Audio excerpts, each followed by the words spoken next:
Bonjour, très chers internautes, vous qui nous suivez de partout, dans tous les quatre coins du monde, vous êtes bien sur le www.congosacola.com, votre site qui vous donne toutes les informations, que ce soit les informations qui viennent du pays ou bien les informations de la diaspora. Vraiment, c'est encore un réel plaisir lelo ya ko zonga liboso na bino pour na ko memela bino basango ya kitoko. Tolobaki congosacola.com ezali site ya bana mboka ya batu oyo balingaka Congo. Soki olingaka Congo, site oyo ezali mpona yo na ntango nyonso quelque soit esika yo ozali obengi ngai na koya kuna mpo nini tosakola masolo ya mboka. Lelo na memeli bino mobundeli mosusu ya mboka ako se présenter liboso na bino soki ye azali nani. Bonjour monsieur. Oui, bonjour monsieur le journaliste. Alors vous êtes bien sur www.congosacola.com. Vraiment, si vous pouvez vous présenter, dire à de nombreuses personnes qui nous regardent de partout qui vous êtes et pourquoi vous êtes venu aujourd'hui nous voir sur le www.congosacola.com. Oui, je m'appelle Rémi Kankou, je suis représentant de l'UDPS. Ça fait plus de 16 ans que j'habite ici en Irlande.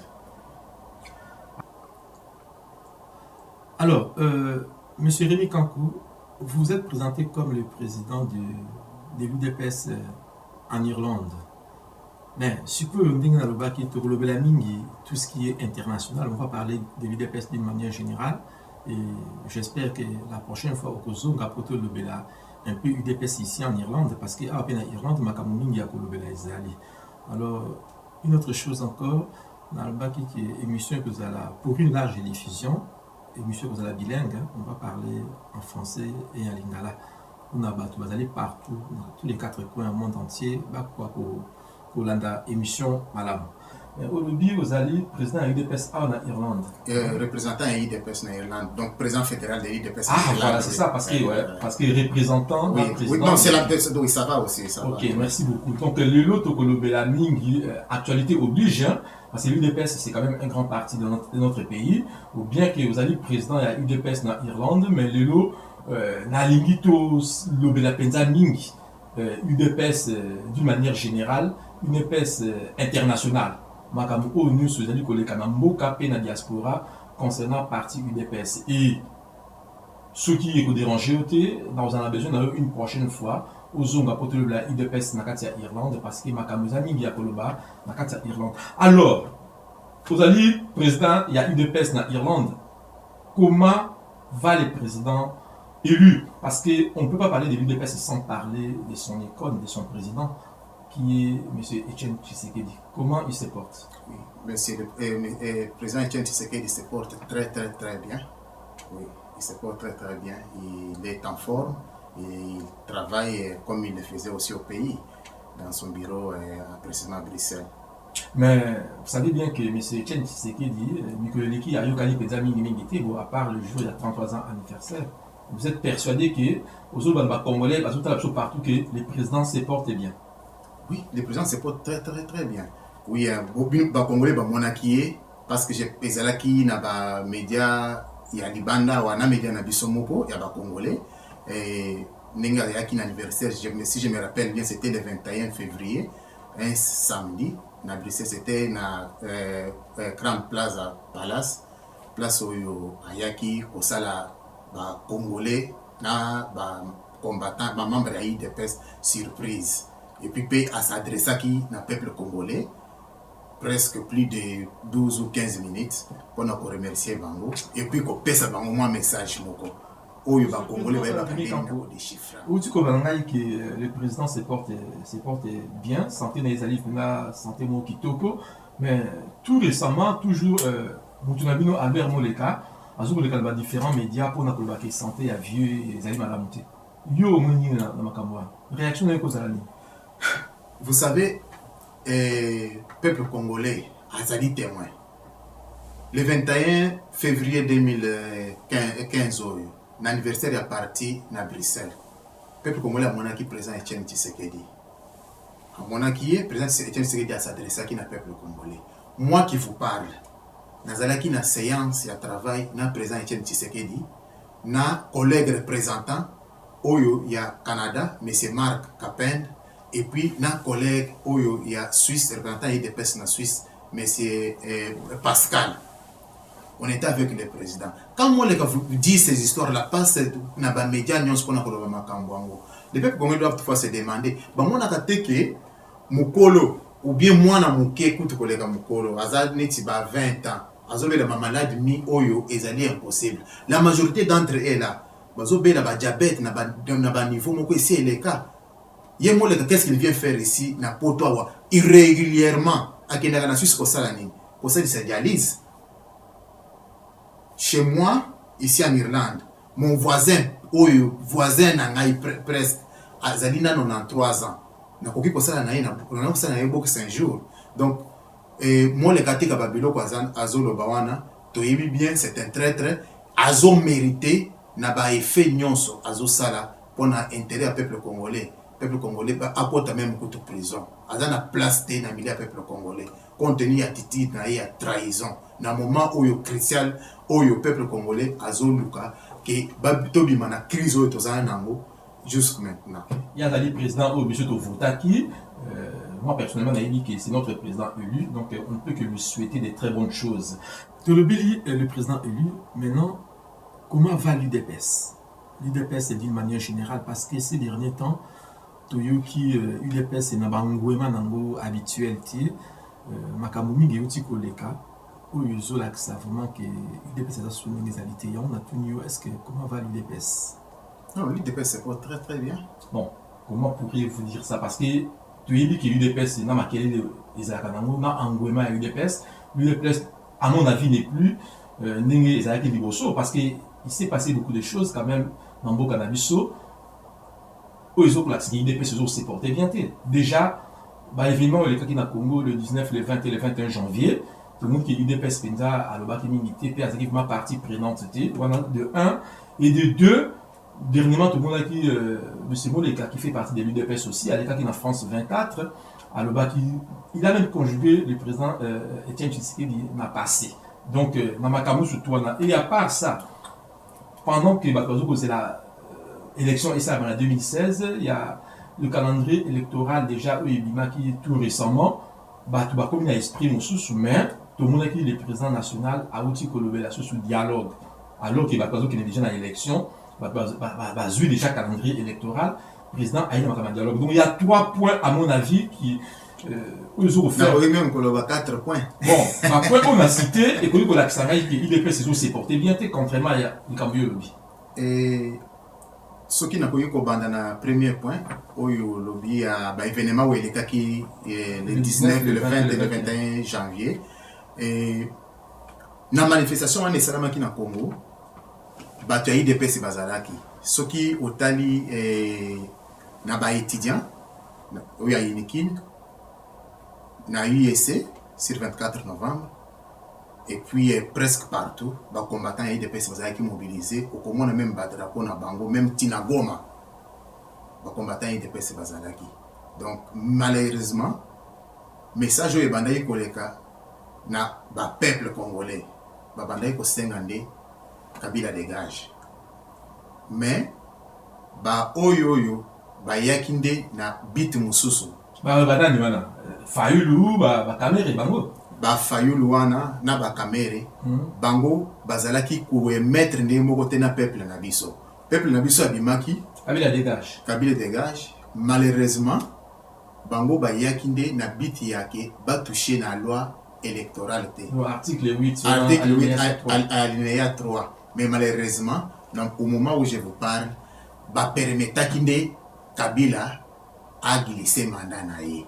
Parce que monaki, tant que le peuple nabiso a télé plus de 3 jours, bango, basengi na peuple nabiso que non, nous avons réussi ce que Oyo Tolingaki. Donc, entre bango na peuple nabiso, ils avaient qui biloko mi balé, makami balé différentes. Donc si je comprends bien, politicien but, mais bon, ils avaient qui article 1. Protéger kaka. Article 1. Protéger makambo na bango, c'est-à-dire que continuer kaka ko exercer ko kende na ba élection oyo biaisé na ndenge oyo bango babanda ko kanisa. Par contre peuple na biso yé alinginde makambo ezala na démocratie comme démocratie nyos normal. Mais tant que peuple na biso abimi même peuple en a surpris, il y a constaté que non, biso tozobima tozoloba makambo mosusu, mais ba politicien wana ba fayulu wana bango bazobima non gouvernement ya usurpateur Kabila akoki toucher loi électorale te. Mais parmi les politiciens bataille des personnes na kati, non? Bataille des personnes bazaki nde ba combattants, des gens ou ba jeunes gens ou bien bateau ba ko manifester. Mais parmi bato wana kuna non, ça ne nous regarde pas. Ezalaki makambo na bango. OK. Oyo babandaki kosala IDPS akendaki kuna te. Mais nde na bato babandaki ko manifester. Ba militant ya IDPS. Oyo biso tobengaka ba combattant, ezali appellation na biso. Babimaki selon ordre ba répondre na appel yanan. Pour apparemment juste là le 19 IDPS albaki le comme voter parce qu'il mot d'ordre était. Ezali ba président sectionnaire na biso na boy bakambaka base ya parti na CC ils ont fait un grand travail parce que pour manifestation wana esala ndenge esalamaki wana ezali na mutu ya fayulu ou bien ya mutu ya kingani oyo akobimisa bato modèle wana bato wana bazo s'identifier na IDPS. Par exemple yo omonaki drapeau moko ya bato wana moko na bango kamera kenda ko bata manase ambeto avec oyo nazo regretter que bakotisie na bakop na bango muyam oyo bamemi na prison makala. Mais ce côté il y avait des drapeaux de l'IDPS, si je me rappelle bien na monaki na France 24, excusez-moi de citer, oui. France 24 na Goma muyam nani IDPS nazalaki pe wana bazo manifester na IDPS, ils sont allés même plus loin pour arrêter président fédéral de l'IDPS Nord Kivu. Mirindi. Ouais, je comprends tout à fait. Bon, Naïbi qui est bon, même sous le 19, mot d'ordre des arrêtés, mais après, bon, le président national, c'est quand même mot d'ordre. Mais il n'y a pas que ça. Mais dans le but mais tout récemment, Albert Moleka, qui fut le directeur du cabinet du président, à l'écart de la France 24 à Kojka, que le président élu n'a passé. Est-ce que lui, nous, on a eu des pièces, Boza en connivence, non, mais Moleka le bâti, ou bien, à ça, ils vont sur un coup de tête? Asalaki amona sur un coup de tête. C'est bien calculé. C'est très bien calculé, c'est comme ça. Moleka c'est un traître. Voilà. Ce qui okoki ko permettre ngai nazoli sorry. Ce qui Moleka alobaki amona sur un coup de tête.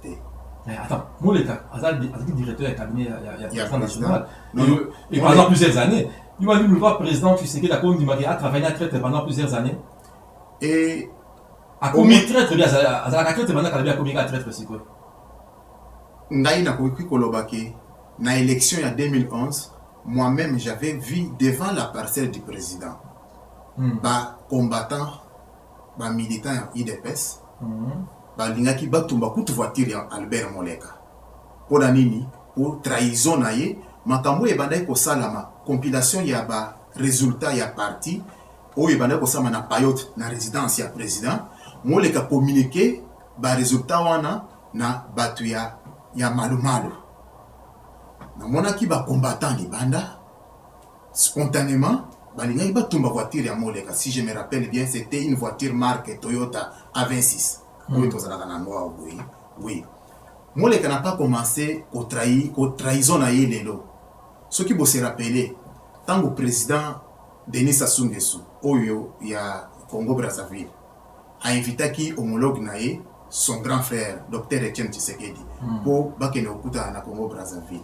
Bon monaki pourquoi voyage wana et akotaki parce que Moleka kendeki ko représenter non parce que misala mabe ya Moleka ezalaki na kati ya voyage wana ya ngonde omonaki président na tongo nango président aboyi kokende. Il faut se rappeler comment se fait-il ozali na directeur na yo ya cabinet otinde na mission na États-Unis. Ça, c'est le président Etienne Tshisekedi qui avait envoyé Moleka aux États-Unis pour na akutana ba sénateur moko boye. Tant que Moleka kei na États-Unis. Moleka kei na États-Unis na rencontre wana Moleka kutanaki na ba sénateur, mais il était accompagné d'un représentant adjoint honoraire ya Canada, ya IDPS na Canada, monsieur Paul Bella, et puis na représentant honoraire na monsieur Kalonzo. Na rencontre wana na ba sénateur Moleka abandi ko loba ko trahir président na miso ya bato wana États-Unis na États-Unis na miso ya ba sénateur wana. Mais maintenant, mais c'est Paul Bela qui était là par hasard. Pour quelle raison? La personne qui était prévue à accompagner Moleka na Makambwana, c'était son titulaire, Claude Kiringa. Mais Claude Kiringa azalaki empêché ya kokende na voyage wana de Canada vers les États-Unis. C'est pour cela M. Paul Bela, son adjoint, représentant adjoint honoraire, il y a IDPS na Canada, nde akenda ko remplacer titulaire naye, il était tellement surpris, ya komona, ya koyoka plutôt, Moleka azoloba na ba sénateur wana, mabe ya Tshisekedi que non, c'est fini, il faut ba soutenir yé, na élection en 2016, Tshisekedi c'est déjà fini. Et puis azo kele na ba makambu ya kala, ya koloba ke Tshisekedi azali conflictuel. Par exemple, a pesaki exemple muke ya période ya oyo Mobutu anoma Tshisekedi boyi. Ba Congolais ba yebi avant conférence nationale souveraine. Mobutu anoma Tshisekedi, je crois na ba corps ya Palais de Marbre, si je ne me trompe pas. Tshisekedi a signaki aboyaki biloko oyo Mobutu ayelaki ye po ba signer oyo azala premier ministre ya Mobutu ye a boyaki ba biloko wana a effacer atika biloko ezaki na avantage ya peuple na ye. Donc la traite bandaka. La traite bandaka. Mais pourquoi le président a payé sa qualité? Donc pendant qu'on découvrir traite que mutu azali traître, ezali suite ya ba méfait na ye, tango to sala ba dégâts na ye, au fur et à mesure ko sala ba dégâts na ye, nde okoya ko comprendre que non mutu na nga oyo azali traître. C'est pour cela c'est quand même flagrant quand même. Pour critiquer le président na États-Unis, mutu oyo Moleka Salango. Mais le président pas dit que Moleka Salango. Si permettez-moi, le président yebaki yango parce que yé monsieur Paul Bela représentant adjoint ya IDPS na Canada honoraire pour Asia Longwa, abenga président on a posé un rapport que voilà monsieur le président nous étions surpris pour baswana liboso ya ba sénateur wana yé monsieur Paul Bela na monsieur Kalonzo aswana contre Batuna Moleka. Mais qu'est-ce que tu es en train de dire comme ça? On t'a envoyé ici une mission, il y a quoi pour défendre cause et à parti. Yo trahir. Tu viens demander ici que toi que tu sois soutenu na élection en 2016. C'était na 2013.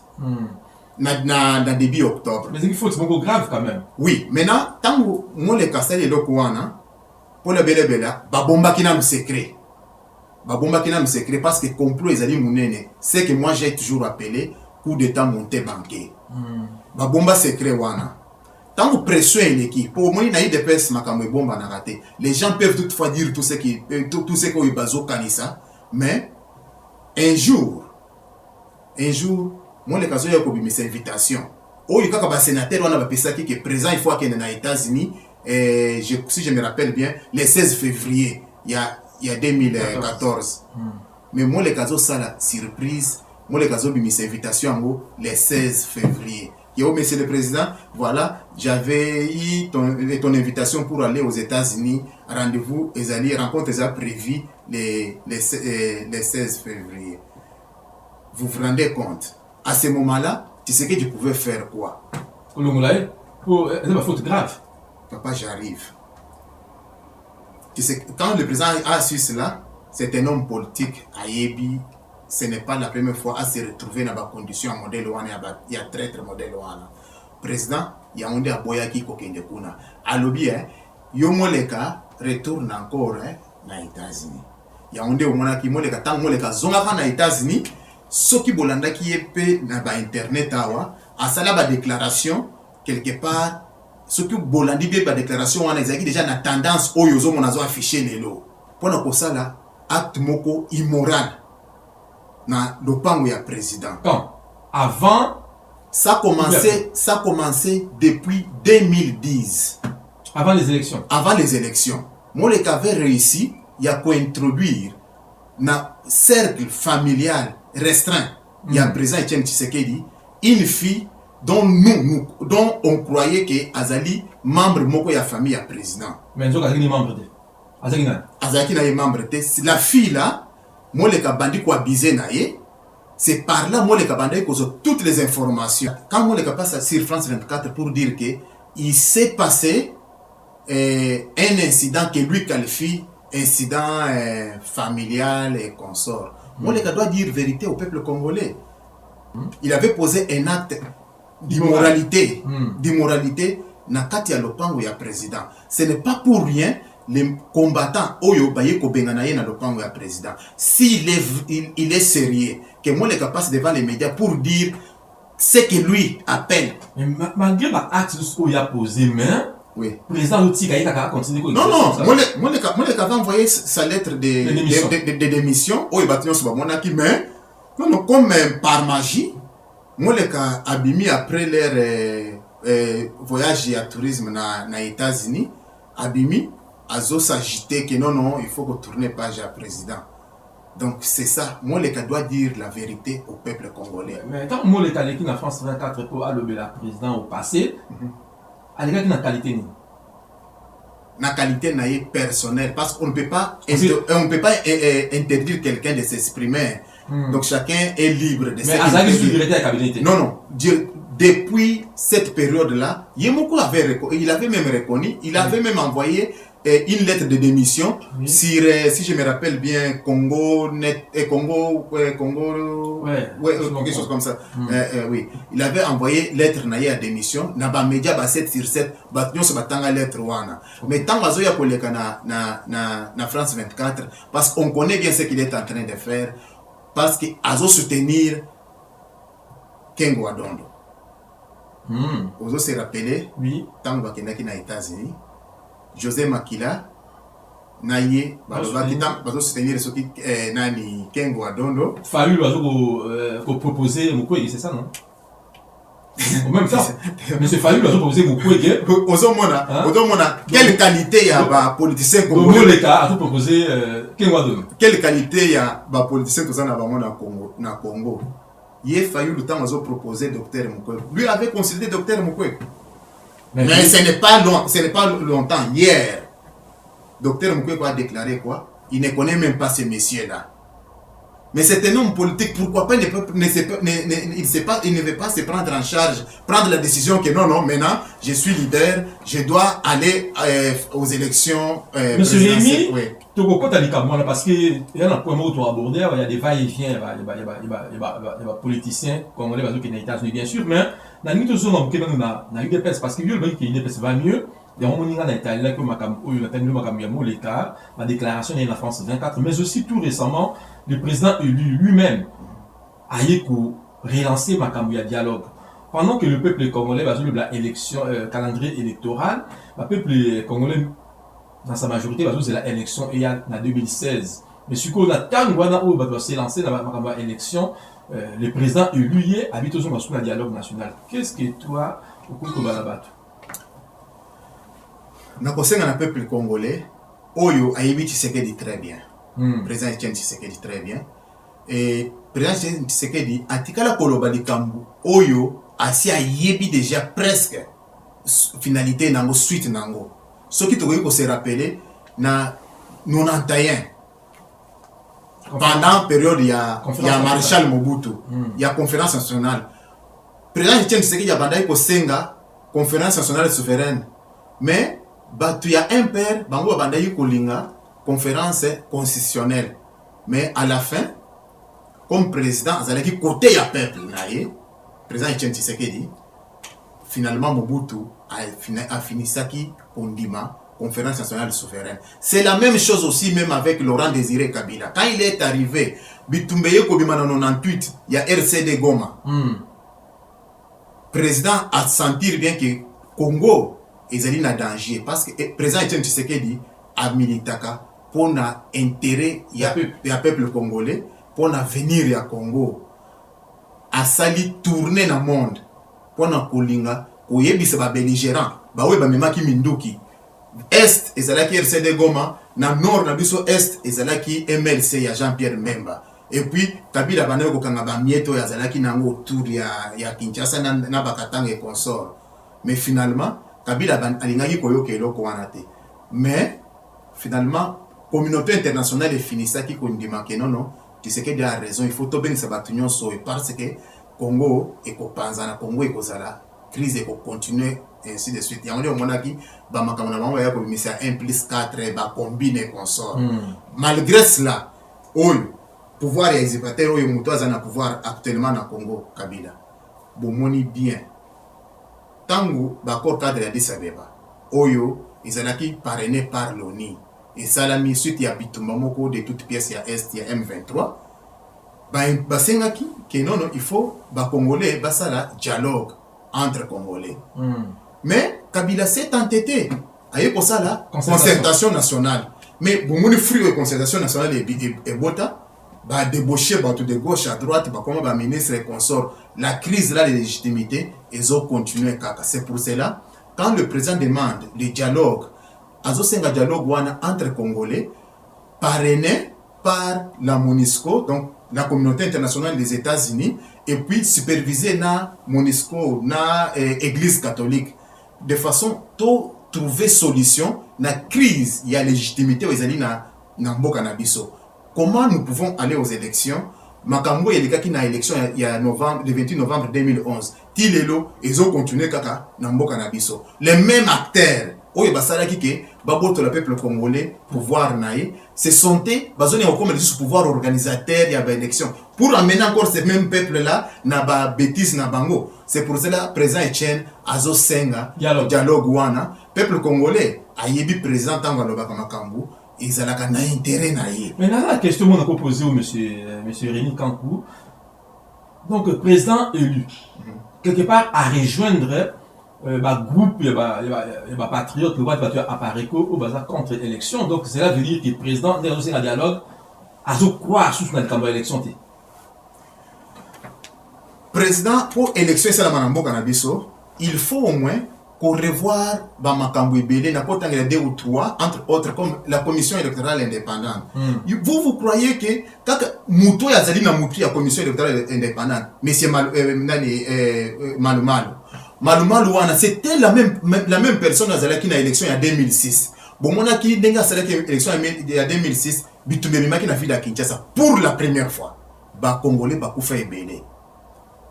Après wana il faut qu'on revoir comment toki kosilisa complot et salamaki muyibi o bato e bayibaki peuple congolais victoire na il y a élection il y a 2011 parce que c'est toujours le même acteur où bazo continuer que ba comme le pouvoir organisateur yangonde IDPS azo lingande tokene na dialogue wana c'est dialogue entre congolais ba congolais ba kende koloba pourquoi bato e basalaki ba dégâts et salamaki na 2011 nous devons terminer l'Ikambouana Malumalu akende va revoir composition ya CENI parce que CENI ndé moto organisé en dehors de revoir composition ya CENI pour ça la commission moko oyo éco certifié élection ce qui est salami na mboka na biso et certifié que bon ba résultat oyo ezali ba résultat exact oyo bimina urne oyo peuple congolais a voté. Monsieur Rémi Kankou, est-ce que na UDPS vraiment est-ce que UDPS est ndimaka ke Congo sous occupation?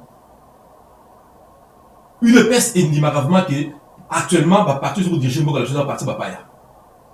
Parce que à mon avis, ma élection les ont marché bien parce que là d'accord dans le président élu, dans aussi un dialogue bien sûr, mais ce que dialogue ango na batu oyo question est-ce que batu wana ozo diriger mboka la chose ngai na bi batu ba paya. De balinga bon bon mais peuple congolais té. Voilà, ngala zo ko assumer ango na yebi ke mboka la chose ali diriger la batu oyo balinga ka intérêt à congolais té, pe na yebi ke na tête mboka la chose ba paya bazali wana. Est-ce que UDPS est ndimaka ke mboka za diriger ba paya? Nga ezo c'est un dialogue voilà mais sikoyo parce que une élection ba toana il faut apporter la mboka fouille le la 2006 à 2011. C'est pour cela il faut tokener na dialogue pour de façon ya ke to vider ba makambo nyonso oyo et salamaki en commençant même na élection en 2006 ba dégâts et salami makasi élection en 2011 et salami makasi maintenant ils veulent encore le faire avec complicité ya bande konabiso parce qu'il y a des Congolais oyo balinga okene élection té parce que ba yebi ke mboka ezali sous occupation ba sala élection na ba occupant té.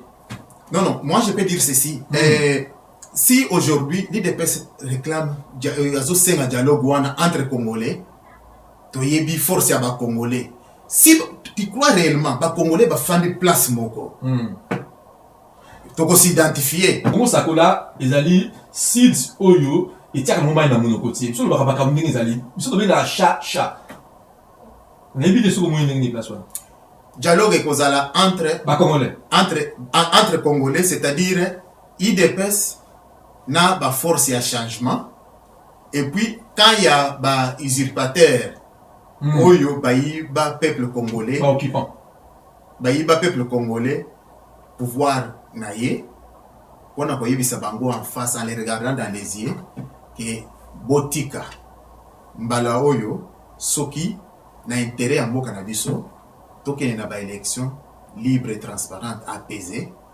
vous devez changer, nous devons changer ba makambo nyonso. Donc Kabila doit dégager maintenant. Ça c'est la position de l'IDPS. Pas demain, mais maintenant. Merci beaucoup. Merci bazo la biso bazali bazo comprendre makambo oyo zo bana bango. En parlant au lobby makambo force à changement. Oyo président a signé dialogue ba congolais na force à changement. De bato baza pour le changement. Mais ce que parmi bato ba fallu baza na kati. Tant on a force à changement banane. Et na force à changement et bako s'identifier bango moko pour peuple congolais ayebi ndenge nini banani bazobunda pona ye na banani bazobunda pona ko faire continuer souffrir peuple congolais. Donc ça viendra soki ke makambwango et komi pembeni. Na za question on est là tout na yo parce que toujours on souta makambo ndambo lobi mais nabi est-ce que UDPS quelle est la position de l'UDPS par rapport à UNC? Est-ce que UDPS est considéré à UNC ou la Amérique comme un parti normal bien défini? Donc c'est-à-dire que l'UDPS est considéré à UNC comme un parti normal. Oui, parce que dans le Bangaï, personnellement, nga na yeba ki ta mo impère ekei, hein? Ta mo butu akimi, nga na yebi ki Afdel et Yaki. Donc Afdel o ekote na mboka la biso yango ba balula ko ba PPRD, hein? Nga personnellement na yebi ki bato ba ba yena des ordres na mboka la biso. En ce moment-là, l'unique parti où on a des na mboka la biso c'est l'UDPS. Après MLC Suyaki, Nengeyaki, mais parti Oyonga na yebi na kata Congo, ils allaient l'UDPS. Mais depuis 2011, Tilelo, parti moko est émergé dans le Canada, UNC. Et parti on est dans la nébulosité, donc point noir dans la partie rebelle, la majorité des Congolais toujours senga, faut pas éclaircir biso. Si que le bilan de l'UDPS, vous considérez un parti à Vital Kamerhe ou toujours dans l'USC, bon moi je vais à Mobile Sika. Alors, dans l'UDPS, vous connaissez rien pour la partie. Non, tu connaissez la bango et le côté parce que biso toujours s'occuper de na makambo ya IDPS. Mais bango peuple congolais peut aller partout na ba internet. Nazolo ba pona ba peuple na biso ya diaspora wa ba ko trouver bien un certain Francis Kalombo. Oui, alobaka makambo kuna qui parti wa nozotangela ngai. Parti wa nozotangela ngai qui azala mutu na bango. Donc wa les ali cuisine na bango interne. Donc moi je peux te dire que pour la IDPS ces gens-là tozana bango na coalition T et lokomoko T non tozotale na bango ndenge ayeka ka lobi ya nous autres reconnaître que parti yango est comme quand même un grand parti dans mboka na biso non pas du tout bazo mobiliser batoté c'est la manifestation. C'est ça la question que je te pose. Ça déjà au moins tant que tozolo ba IDPS a mobilisaka pour trouver nanzela c'est plein au moins batebele bazo bouillir na mitema na bango partout au Congo. Ce qui dépêche à Gangi, pour sentir bien que gouvernement oyo ya ba usurpateur bato ba mi bi wana oyo ba yiba pouvoir ya peuple congolais bazo banga. Donc yé ce qui parti aux olo bawana. Oui, yé parti aux olo bawana. Manifestation ni basi basala. Non, et c'est seulement parti où ils allaient visible kaka na média. Non, parce que au Congo quand on parle des partis politiques tout ça la capé ba rebelle.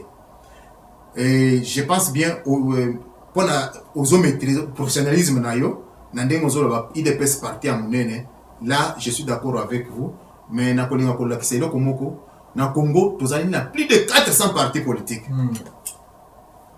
mais c'est journaliste na 400 partis politiques wana ezali muto ala muki nanda kuna ye mwasi na ye cousin na ye na belle-sœur na ye na beau-frère na ye basali parti na bango politique bakena na ministère intérieur bapesi bango nani bapesi bango adhéré kuna babimi na bango yango na compter ba monter kuna yebi bango te c'est quoi ba parti wana nyonso okomona bayaka na bit moko boye omoni neti lelo ya tozana 2015 dans moins d'une année tozana 2016 hein tozana 2016 ba parti wana ekobima nango toujours ba parti ya libumu ya ventre ils sont là instrumentalisés par les pouvoirs usurpateurs au bazana Congo ba parti wana. Donc UDPS ne compte pas sur ces partis. Okay. Nous comptons sur nous-mêmes parce que nous avons le soutien de notre peuple, nous nous battons pour notre peuple. Mais oui, dans la question oui que batu ya Afrique n'a pas de diriger mo kalabiso bien que va diriger par défi mais ba yebi que baba na diaspora. La preuve en est que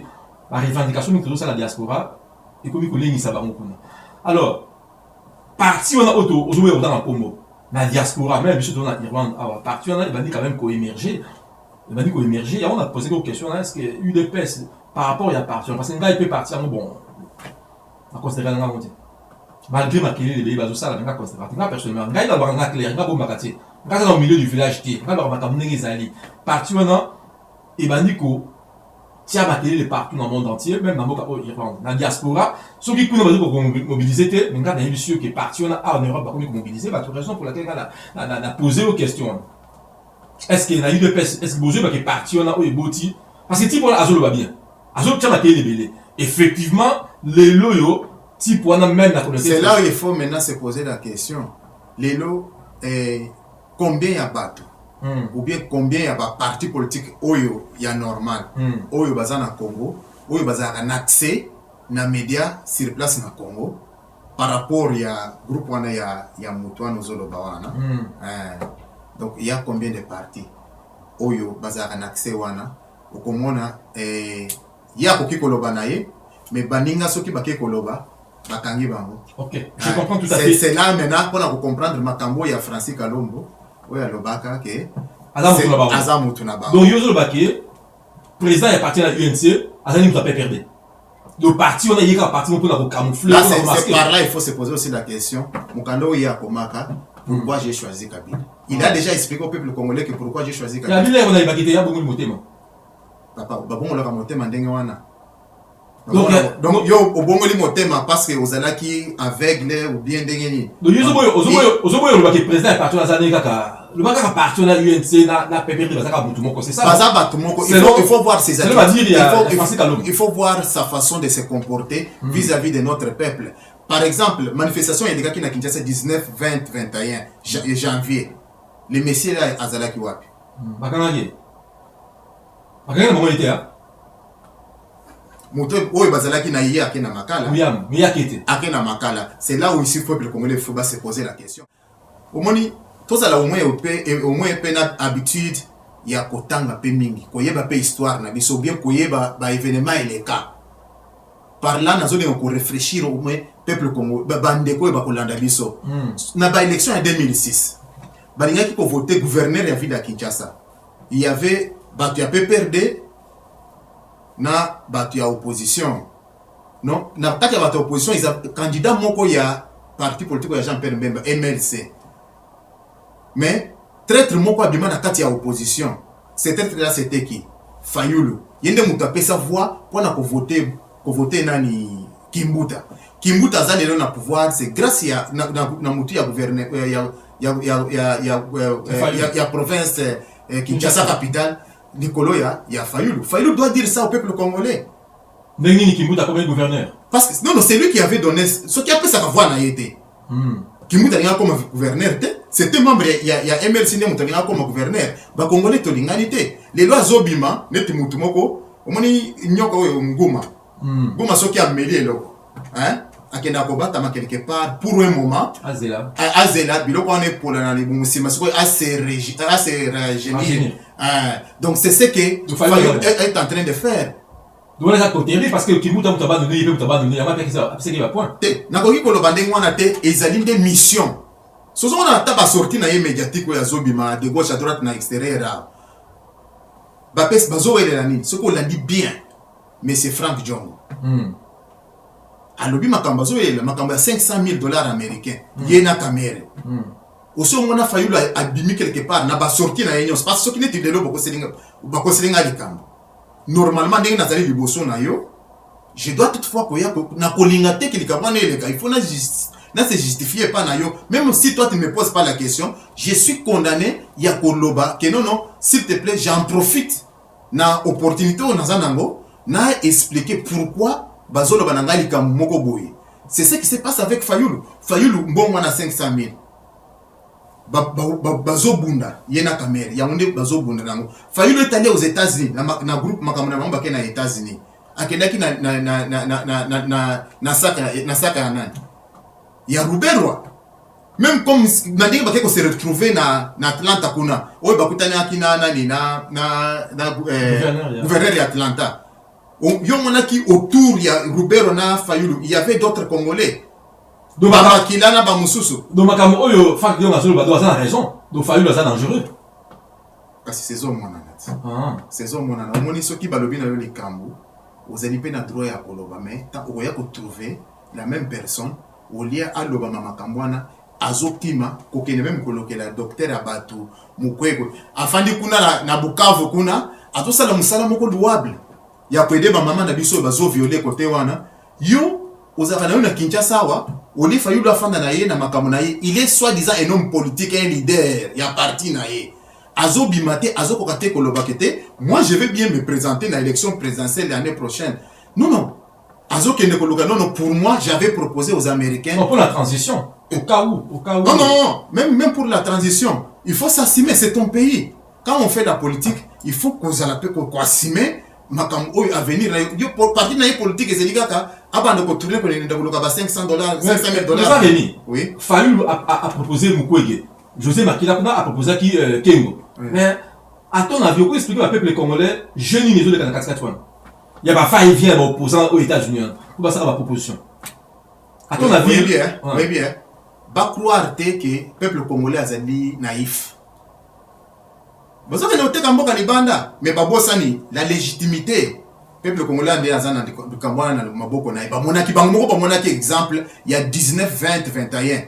Bakanisa kike et kolega na ndenge wana, bazalaki surpris mingi na bango bakenda ko batama. Parce que babanda ko croire que peuple congolais azo raisonner ndenge mususu. Ya ngone na ide pesto bengaka, toza na bislogan na bisomoko peuple d'abord. Tu sais que des présidents. À ton avis, monsieur le président, Makamo ça avec le 19, le 20, le 21. À ton avis, peuple congolais est capable à répéter le juste Makamo dans les jours à venir? Ce qui pouvoir où il y a usurpateur, bao bazana Congo, balingi koyokate. Message au peuple congolais bimisa ki jour wa. Maman yokate hein. Incapacité, au moni muto ya yokate a finissera toujours. Le peuple congolais est toujours capable de faire ça. Azali capable de faire ça. C'est-à-dire, le peuple congolais a kobimé la bango, jour où il a kobimé la bango, Moutoumou a bandé croire que le maréchal Mobutu a kokima, si je me rappelle bien, les 14, a kenda yemoko nanzela ti nenga kenda guado, bamoussou bakati sa fleuve Congo mbango koba kena Brazzaville. Merci beaucoup, monsieur Rémi Kankou.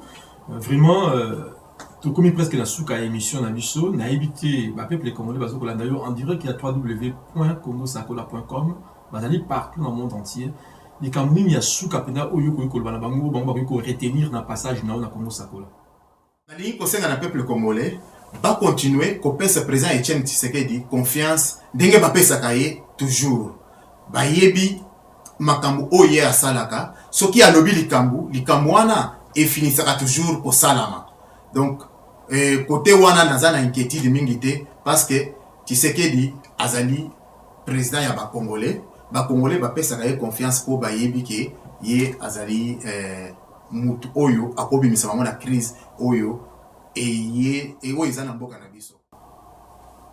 Alors, très chers internautes, c'était vraiment un réel plaisir. Il y a causé un ami sur le Elongo. La canisse Boyo qui nous monsieur le représentant, il y a UDPS Irlande, monsieur Rémi Kankou, à lobby. Pe zali mbala sukate akozonga lisusu pona ko solo na bana mboka parce que mikolo oyo tozali suba to akosakana te tina 2016 vraiment actualité oblige à chaque fois d'information que zala à chaque fois que beaucoup benganga po boyi bisanga kenda lokila bilongo mutu boye quel que soit iskaya azali tokoluka mutwana akoya vraiment c'était un réel plaisir vraiment toutes mes pensées sont dirigées lelo et pas il y a monsieur Fabrice Vumbo un ami Oyazali na Balbringan, vraiment merci beaucoup pour la news Oyazali Kosala, monsieur Fabrice Edo Raoul Koubadidi na New York mes pensées sont dirigées vers toi. Et le mot na maman Brigitte Akembo, na Benguela, na Angola. Maman, on a dit que soutenir Congo Sakola. Vraiment, la coquille que s'il s'aboyétait sans na le Belalino à propos, il y a un héros dans l'ombre. Oazo sala ki bilili ezala kitoko partout esika bozali oazo na posa ya ba photo ya kitoko oazo na besoin ba filmer mariage na ye anniversaire ya kitoko il suffit benga Congo Sakola kuna tozana monsieur Prosper Mbemba oazali un héros dans l'ombre il tazo sala bilili oyo bomona yango kitoko na banda kuna bino. Merci beaucoup, au revoir. Botika la toujours connecté na www.congosakola.com site yaba na mboka. Ciao.